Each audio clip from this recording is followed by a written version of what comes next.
Elles sont sombres ces vidéos. On voit pas dans tes vidéos. Et maintenant, est-ce que tu me vois bien? Est-ce que la clarté est suffisamment bonne à ton goût? Pardonnez-moi cette petite parenthèse de folie. Je branche ceci afin... Tac! Voilà. Mes très chers acolytes, bonjour, bonsoir. J'espère que c'est la grande forme pour vous, bien sûr, comme d'habitude, hein. Soyez en forme. Le but de la vie, c'est d'être en forme. Même si ça ne va pas, même si nique sa mère, avance. Tu vois? Tac. Nous allons parler aujourd'hui des problématiques de disparition de liquide de refroidissement. Alors, disparition. Bon, sachez une chose déjà, d'une part, hein, avant de commencer, c'est que les extraterrestres ne s'intéressent pas à l'eau. Hein. Sinon, ils seraient venus vider les océans, tu sais. Donc, je veux dire, quand l'eau, elle disparaît, c'est qu'il y a une raison technique, il y a une raison scientifique.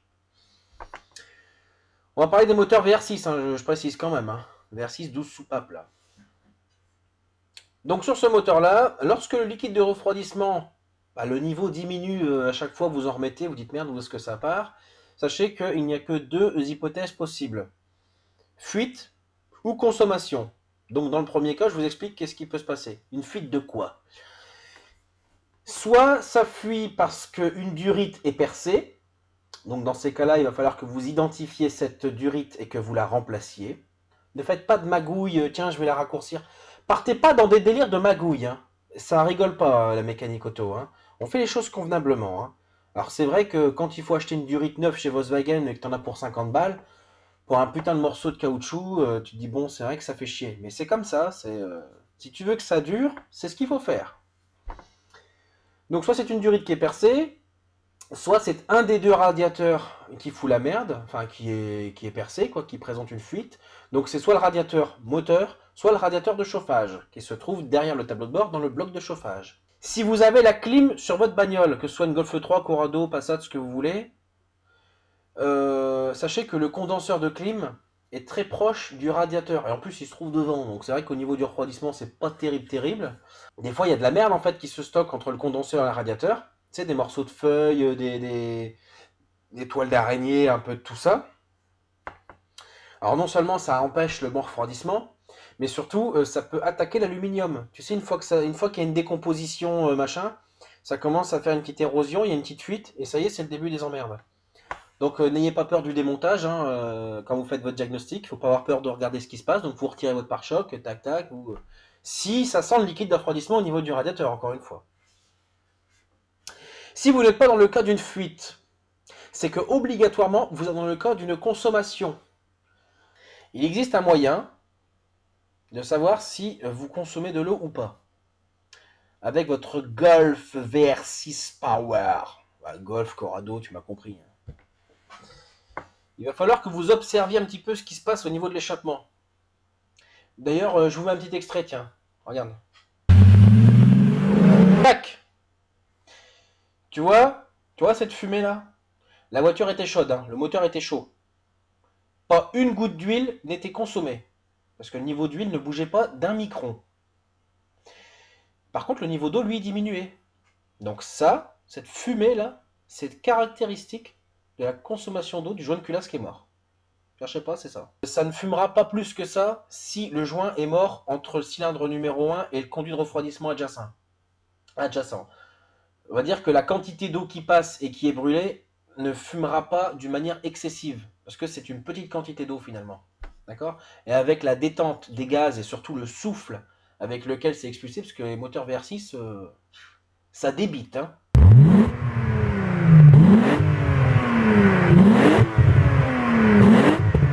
Donc forcément, ça ne fumera pas plus que ça. Ok? Et plus vous roulerez vite, moins ça se verra. C'est pour ça que sur l'autoroute, tu le vois presque pas. Tu sais, ça se détend très vite, les gaz. Tu sais? Donc faut accélérer un petit peu en première, deuxième. De toute façon, si vous avez un VR, j'ai pas besoin de vous dire d'accélérer en première, deuxième, vous le faites déjà. Vous le faites déjà très bien. Je le vois à l'état de vos boîtes de vitesse. Hein. Voilà. Ne vous voilez pas la face. D'accord? Ouais, c'est pas ça, c'est pas un joint de culasse. Eh les gars, arrêtez de flipper. Arrêtez. Calmez-vous, putain de merde. À chaque fois que les gens me disent ouais, non, c'est pas ça, machin, tu sais. Les gens, quand on leur annonce que le joint de culasse sur la voiture est mort, on dirait que c'est une malédiction. On dirait que quelque chose s'est abattu sur eux, tu sais. Ils ont pas de chance, que ça y est, c'est la fin du monde. Oh. Un joint, c'est une matière qui se finit par se décomposer avec le temps. Ça, c'est le premier point. Donc déjà, le joint finit par se décomposer. Donc ça, c'est une réalité scientifique. Deuxièmement, sur le moteur VR6, alors là, il faut que j'en parle de ce souci-là. Le moteur VR6, il a une petite anomalie de conception, en fait. Et c'est vraiment une anomalie. C'est pas une interprétation personnelle que je me fais de la réalité. C'est une anomalie, puisque Volkswagen l'a corrigé dans le futur. D'accord? Donc, c'est une anomalie, c'est un problème. Vous voyez, quand vous voyez le plan de joint du bloc, ça va s'afficher là, il y a un espace. Tu sais quoi? Je te mets un petit extrait, tiens, vas-y, ça commence. Nos amis de chez Volkswagen n'ont laissé que 7 mm d'espace entre le cylindre numéro 1 et le conduit de refroidissement. Avec cette connerie à 2 balles, on est sûr de péter un joint de culasse tous les 100 000 km. Alors, merci qui? T'as pigé? Alors, vous allez me dire, ouais, mais peut-être que 7 mm ça suffit, peut-être que tu te trompes. C'est vrai, vous avez raison. C'est bien de douter. Ne croyez pas tout ce qu'on vous dit comme ça, là. On n'est pas sur les forums ici, c'est sur ma chaîne. Je vais te mettre maintenant un autre extrait. Tac. Alors ici, nous voilà face à un bloc. C'est le bloc, entre guillemets, V6. Enfin, je vous dis ça pour que vous puissiez identifier facilement. Donc c'est un bloc BDE, mais sensiblement identique à l'AQP, etc. Enfin, tout ce qui est 24 soupapes, d'accord? Là, on est justement à côté du cylindre numéro 1. Et à côté de ce conduit de liquide de refroidissement. Alors, je vous montre un truc. Et on va mesurer ici. Regardez. Vous voyez? 11 mm. Et la cote la plus petite, j'avais déjà mesuré, je crois que c'était 10. Ouais, 10 mm. Vous savez ce que ça veut dire, ça? Ça veut dire que ce diable d'engin ne fonctionne pas du tout. Ça veut dire que Volkswagen a reconnu que cet espace dans le bloc était insuffisant sur le VR6 AAA ABV. Et j'en profite, oh putain, tant que j'y pense, faut que je vous le dise. J'en profite pour vous dire un truc. Je vais vous montrer quelque chose, regardez. Donc là, vous voyez, je viens de reposer ce joint de culasse. Donc le joint de culasse de ce moteur, comme vous voyez, donc il est bien face à chaque fût de filetage. Donc c'est bien le bon joint de culasse officiel de ce moteur. On est d'accord? Ok? On est bien face au cylindre. C'est le bon joint. Je vais vous expliquer pourquoi j'insiste comme ça. Donc ici, on est sur un bloc VR6 traditionnel, donc on peut voir la référence ici, AAA, numéro 186 000, donc à partir du moment où on est au-delà de 146 000, c'est un OBD2. Et ici, je viens poser mon joint, qui est donc le joint qui est censé aller sur le bloc BDE. On est bien en face des cylindres, mais regardez ce qui se passe au niveau des fûts de filetage. En sachant que le joint, lui, au niveau de ses trous, il est en corrélation avec les passages de vis dans la culasse. Vous commencez à comprendre ce qui se passe ou quoi? Regardez. Donc j'aurais une petite question pour tous les mythomanes là, qui m'ont dit qu'ils mettaient des culasses 24 soupapes sur ces blocs là. Là vous m'expliquez, vous avez fait quoi? Vous avez percé dans le bloc, vous avez retaraudé, Putain, les gens se foutent de ta gueule. C'est dingue. Incroyable. Donc voilà, vous avez la preuve absolue que le montage d'une culasse 24 soupapes sur ce type de bloc est totalement irréalisable. C'est impossible. C'est impossible. Alors, c'est dingue ou c'est pas dingue? Je ne sais pas si vous savez de quoi je parle. En fait, je parle de deux choses en même temps. Je parle à la fois de cette histoire d'espace entre cylindre numéro 1 et conduit de liquide de refroidissement. Et je parle aussi de cette histoire de mensonges permanents sur les forums et sur Internet d'une manière générale. Pourquoi vous mentez comme ça? T'es deg, ah ouais, à vous. Tu t'attendais pas à ce que quelqu'un vienne comme ça et dise et prouve par A plus X moins lambda K sur R, ta mère la pute, que c'est impossible. Donc, ne parlons plus de cette histoire de culasse 24 soupapes sur les blocs, ça ne marche pas. Oublions cette histoire, c'est de la merde. Revenons sur notre histoire de liquide de refroidissement là. D'une manière générale, sachez que le moteur VR6 12 soupapes ne fera pas votre bonheur. Ah, vous me détestez parce que je dis ça, mais c'est la vérité, mon gars. Tu peux me détester, tu peux faire ce que tu veux, c'est la vérité. Quand bien même vous investissez de l'argent pour restaurer ce moteur, dans tous les cas, vous ne saurez pas l'optimiser. Vous ne l'améliorerez pas. Je vais vous expliquer pourquoi. Améliorer un moteur, il faut avoir... Vous êtes sûr qu'il faut que je vous explique ça? Vous n'êtes pas assez logique dans votre tête pour comprendre que vous ne pouvez pas modifier un bloc? S'il y a de la matière en trop, ok, tu prends ton Dremel, c'est comme les conduits d'admission dans les culasses, tu les fais grandir, tac, tu sais, voilà, ok, tu peux modifier quand c'est pour agrandir un conduit. Mais là, pour rajouter de la matière, tu peux pas, hein. Tu vas faire quoi? Tu vas prendre du MAP, du plâtre, de l'enduit? Tu peux pas, laisse tomber. Les VR6 12 soupapes, dans le meilleur des cas, c'est-à-dire au maximum de votre bonne volonté, vous ne saurez que revenir à son niveau d'origine. Vous ne pouvez pas l'améliorer, ce n'est pas possible. Je ne parle pas de l'aspect performance, hein. Je parle de l'aspect fiabilité. Alors là, vous dites, ouais, mais t'es en train de descendre le VR6, c'est pas... Qu'est-ce que tu nous fais, là? Calme-toi, j'arrive. Je suis en train de parler ou pas, là? Volkswagen a amélioré le VR6. Ce qui est fort dommage, c'est qu'ils ne l'ont plus appelé VR6, d'ailleurs. C'est con, ça, non? Ils ont pris le VR6, ils l'ont amélioré de fou, et ils ont changé son nom, sa mère. C'est dingue. Ils l'ont appelé V6. Et les gens... Enfin, pas tous, mais il y a des personnes qui sont convaincues encore aujourd'hui. Bon, montrez-leur cette vidéo, s'il vous plaît, parce qu'il faut arrêter là. Hein. Il y a des gens qui sont encore convaincus que la Golf V6, dedans, il y a un vrai V6. Non, non, non. non. C'est une appellation... Je ne vais pas revenir sur l'aspect commercial de Volkswagen. Je ne suis pas là pour vous dire pourquoi ils ont appelé ça V6, on s'en fout. Ce fameux moteur V6 qui finalement est le VR6 a été amélioré et optimisé à bloc. C'est-à-dire que là, tu peux taper les 400 000 km sans aucun problème. Tu peux y aller les yeux fermés.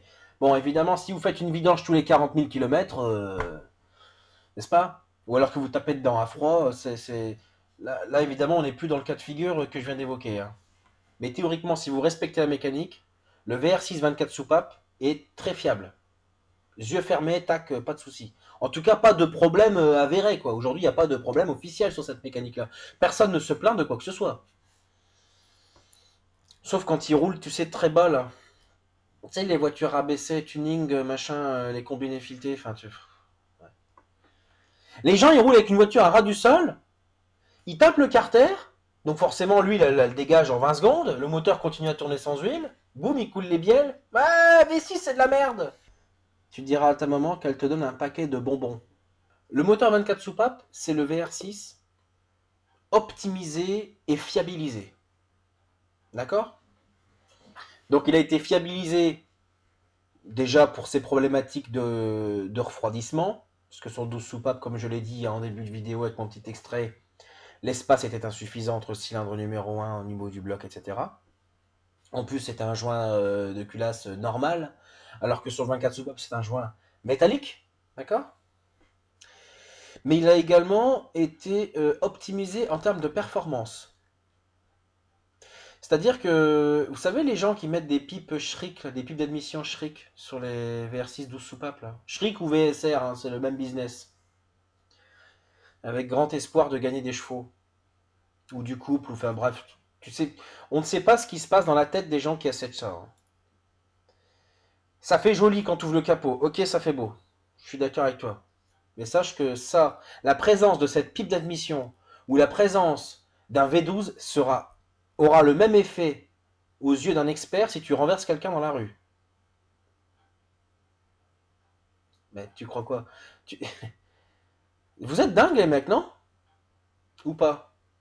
Vous savez que si vous renversez quelqu'un et que votre moteur a cette pipe d'admission là, vous êtes mort, vous êtes naze. C'est l'équivalent d'un swap. C'est une modification illégale. Votre assureur va dire oh là là, l'expert il a dit que c'était. Non, non, non, moi je j'ai rien à voir là-dedans, moi. Vous croyez que les experts c'est des cons? Alors vous allez me dire pourquoi tu compares une pipe Schrick avec un swap, ça n'a rien à voir? Si, si, c'est totalement lié et je vais t'expliquer pourquoi. Pour le prix de cette pipe d'admission Schrick, seule, hein, pipe d'admission avec son petit poumon, ses petits tuyaux, enfin je veux dire la pipe d'admission seule, sans arbre à cam, sans rien, qui coûte entre 1000 et 1500 euros, et encore j'ai déjà vu des prix de cinglés. Sachez que vous pouvez, pour ce prix-là, avoir un kit swap complet VR6 24 soupapes. Donc avec kit de démarrage, faisceau, boîte de vitesse, vraiment le tout quoi. Ouais. Et encore une fois, vous allez me dire pourquoi comparer ce kit swap V6 24 soupapes avec cette pile d'admission. Parce que le moteur 24 soupapes est équipé d'origine de ce système de volet. Ah oui, parce que j'ai pas expliqué ce que c'était pour ceux qui ne savent pas. Les pipes d'admission Schrix, c'est un espèce de volet qui fait varier l'air en fonction du régime et de la charge demandée, tu sais. En fait, c'est un volet d'air qui vient assister le pied droit des gens. Voilà. Tu payes 1500 euros pour qu'il y ait une assistance à ton pied droit. Tu vois, tu vois, tu sais. Eh bien, le moteur 24 soupapes est équipé d'origine de ce système de volet. Et pour que les choses soient bien faites, puisque finalement le volet dans l'admission, ce n'est qu'une partie de l'amélioration, eh bien le moteur 24 soupapes est équipé également de poulies de déphasage. En fait, c'est le système VTEC, quoi. Pour ceux qui penseraient que le système VTEC ne concerne que les moteurs Honda, sachez que l'admission et l'échappement variable, comment est-ce que je pourrais appeler ça? Je connais que le terme en anglais, c'est variable cam timing. Mais en français, ça donnerait distribution variable. Renseignez-vous sur Internet. Variable cam timing. Sachez que tous les constructeurs aujourd'hui, ils ont installé ça sur le moteur. BMW, c'est le système Vanos. Toyota, c'est le VVTi de mémoire. Ford, c'est... ils appellent ça variable cam timing. Ils ne se sont pas fait chier sur les moteurs ZTEC. Renault Sport aussi, ils ont installé ça. Sans rien dire à personne. Hein. Ils ont mis une petite poulie de déphasage sur l'arbre à cam d'admission. Tu sais, des moteurs F4 RT, là. Ou F4R tout simple. Et ils en parlent pas, tu sais. Non, on a mis ça, on dit rien à personne. T'inquiète. Du coup, notre Super VR6, je vais l'appeler Super VR6 le 24 soupapes parce que c'est vraiment le top tip top. Sachez qu'il a non seulement ce système de volet dans l'admission, en plus une poulie de déphasage sur l'arbre à cam qui pilote les 12 soupapes d'admission et encore une poulie de déphasage sur l'arbre à cam d'échappement qui pilote les 12 soupapes d'échappement. Donc, cherchez pas, ce moteur c'est le top. Alors, dans le cas où vous ne sauriez pas, hein, on ne sait jamais ce que c'est que le système d'admission variable, enfin de distribution variable. En français, on est nul hein, pour les termes. Hein. Voici un petit extrait de ce que donne le moteur VTEC. Ça commence.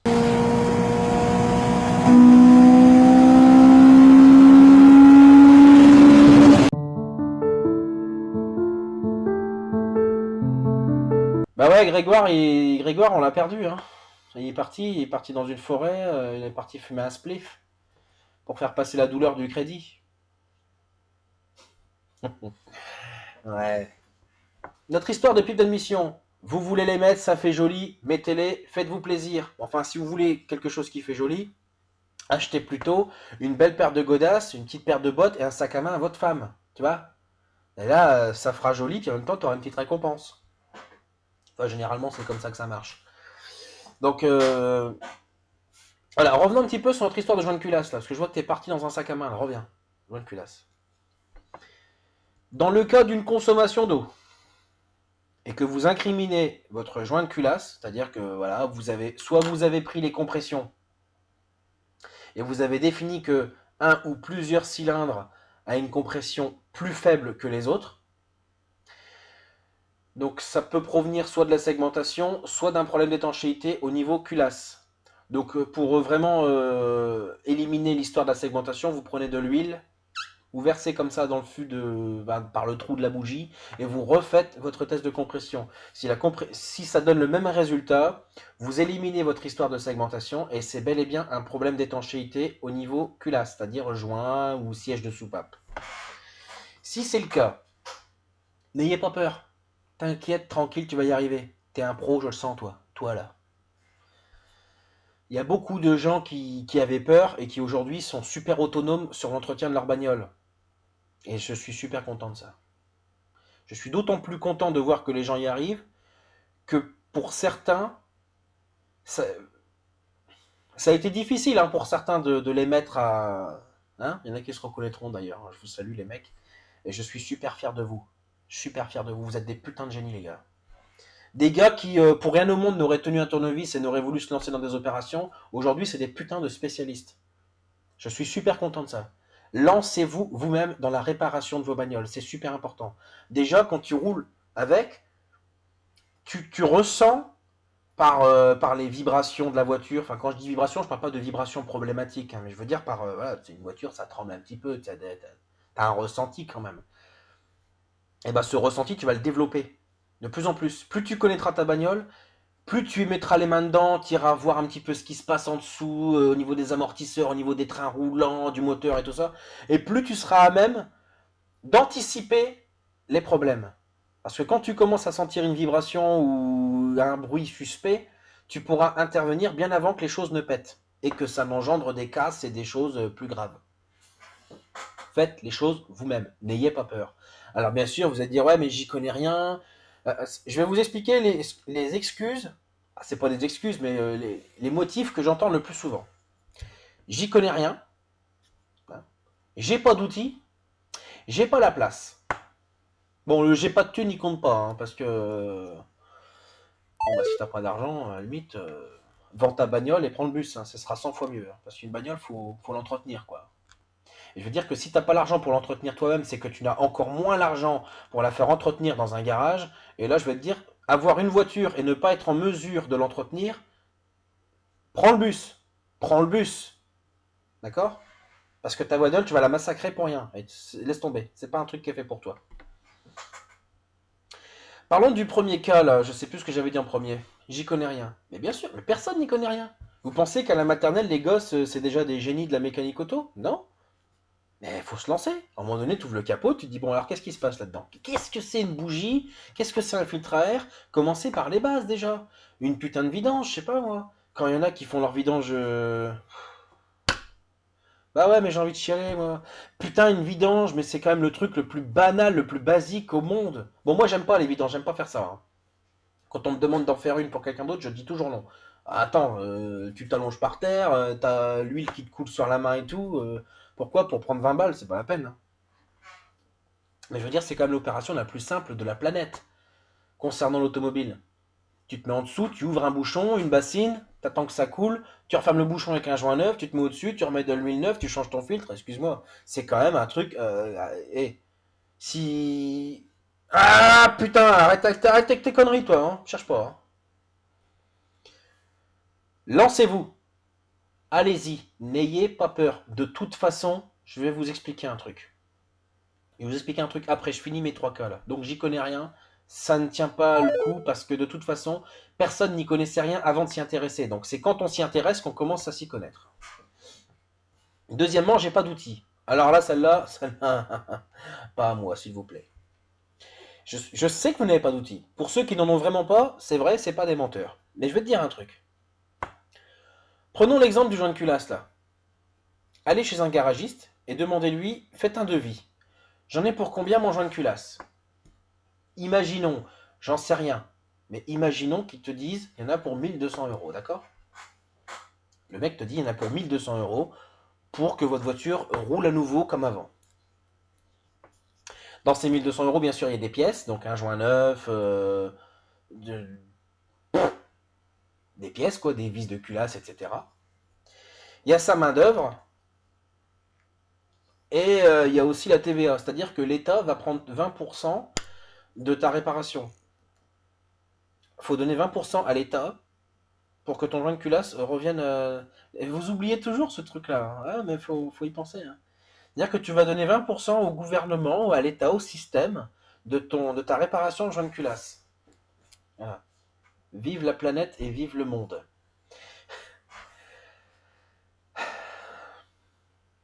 Tu remplaces ton joint de culasse, imaginons que tu payes 1200 balles. Il repète dans 3 ans ou dans 5 ans. Qu'est-ce que tu fais? Tu vas repayer 1200 balles. Ce qui est totalement ridicule. Parce que tu me dis que tu n'as pas l'outillage, mais sache une chose. C'est que, prenons l'exemple de notre histoire de 1200 euros pour un joint de culasse là. Le prix de tes pièces et de tous les outils nécessaires à la réalisation, au remplacement de ce joint, seront forcément en dessous de 1200. Mais alors quand je te dis en dessous, c'est que tu seras, tu peux diviser par 2, facile. Hein. Non seulement les outils, tu les auras toujours, tu auras, bien sûr, ton joint sera remplacé, donc ton opération sera finalisée, tu auras l'expérience, parce que désormais tu sais le faire, tu sauras le faire, et putain, tu auras un sentiment du devoir accompli, et ça, c'est ce qui fera de toi un putain de champion du monde. Je veux dire que ta femme te verra d'un autre œil.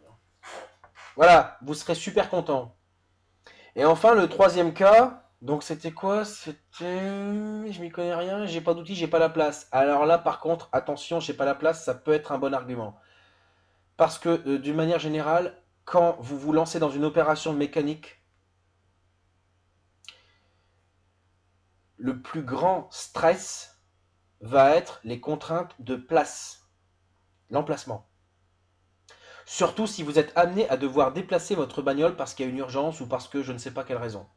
Devoir déplacer une voiture alors qu'elle est partiellement démontée, c'est laisse tomber. Ne vous lancez pas là-dedans. Si vous n'avez pas la place, que vous n'avez ni garage, ni quoi que ce soit, ne vous lancez pas dans des opérations techniques complexes parce que ça peut, vous pourriez le regretter, mais très amèrement. Alors là, il faut vous arranger avec un pote, d'où l'intérêt d'avoir des amis, ça sert. De venir squatter chez eux, hein, pour venir faire une vidange. Salopard, voilà. Non mais c'est très important, c'est ou quelqu'un de votre famille ou quoi.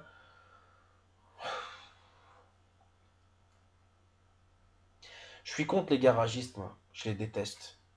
C'est pas que je déteste les garagistes, c'est que, je sais pas, moi, je trouve que c'est anti-passion, c'est anti... Vous pouvez pas être passionné, vous pouvez pas vous attribuer le qualificatif de passionné d'automobile et faire réparer votre voiture par un garagiste. Ou, enfin, en tout cas, par une tierce personne. Ça n'a pas de sens. C'est pas vrai.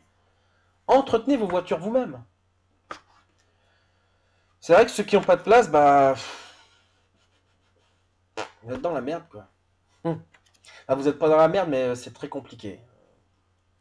Même une vidange, hein. Je connais des gens, ils habitent dans des endroits où... Dans des rues passantes. Déjà, pour stationner, c'est la merde. Alors faire une vidange, il faut même pas espérer, quoi. Bon, on va dire que ceux qui n'ont pas la place, c'est justifié. Allez-y. Allez au garage.